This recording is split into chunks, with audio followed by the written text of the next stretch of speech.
വളരെ പ്രധാനപ്പെട്ട ഒരു പെൻഷൻ അറിയിപ്പിലേക്ക് സ്വാഗതം. സംസ്ഥാനത്ത് 2024 വർഷത്തെ സാമൂഹ്യ സുരക്ഷ പെൻഷൻ വിതരണം അവസാനിക്കുന്ന ഘട്ടത്തിൽ പെൻഷൻ ഗുണഭോക്താക്കളുടെ പരാതികൾ പരിഹരിക്കുന്നതിന്റെ ഭാഗമായി പെൻഷൻ വിതരണത്തിൽ സമഗ്ര മാറ്റത്തിനൊരുങ്ങി സംസ്ഥാന സർക്കാർ രംഗത്തെത്തിയിരിക്കുകയാണ്. ജനുവരി മാസത്തിൽ അവതരിപ്പിക്കാൻ പോകുന്ന ബജറ്റും വരാൻ പോകുന്ന തിരഞ്ഞെടുപ്പും മുൻപിൽ കണ്ടുകൊണ്ടാണ് പെൻഷൻ കുടിശ്ശികയിൽ കൂടുതൽ തുക അനുവദിക്കാൻ സംസ്ഥാന സർക്കാർ തീരുമാനിച്ചിരിക്കുന്നത്.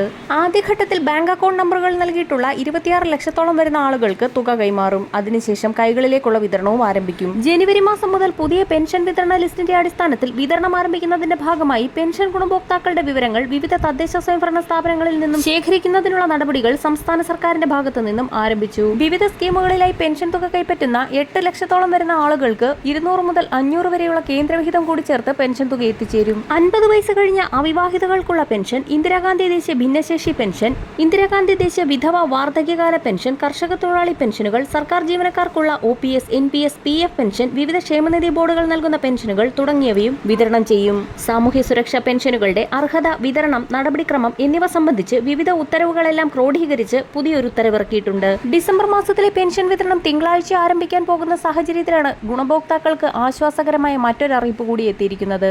പെൻഷൻ കുടിശ്ശിക സമയബന്ധിതമായി വിതരണം ചെയ്യുന്നതിന്റെ ഭാഗമായി 6400 രൂപ കുടിശ്ശികയായിരിക്കുന്ന പെൻഷൻ തുക ജനുവരി മാസത്തിൽ ന്യൂ ഇയറിനോടനുബന്ധിച്ച് വിതരണം വിവിധ ഘട്ടങ്ങളിലായി ആരംഭിക്കുമെന്നുള്ള അറിയിപ്പാണ് ധനവകുപ്പിന്റെ ഭാഗത്തു നിന്നും ഏറ്റവും ഒടുവിലായി പുറത്തുവന്നത്.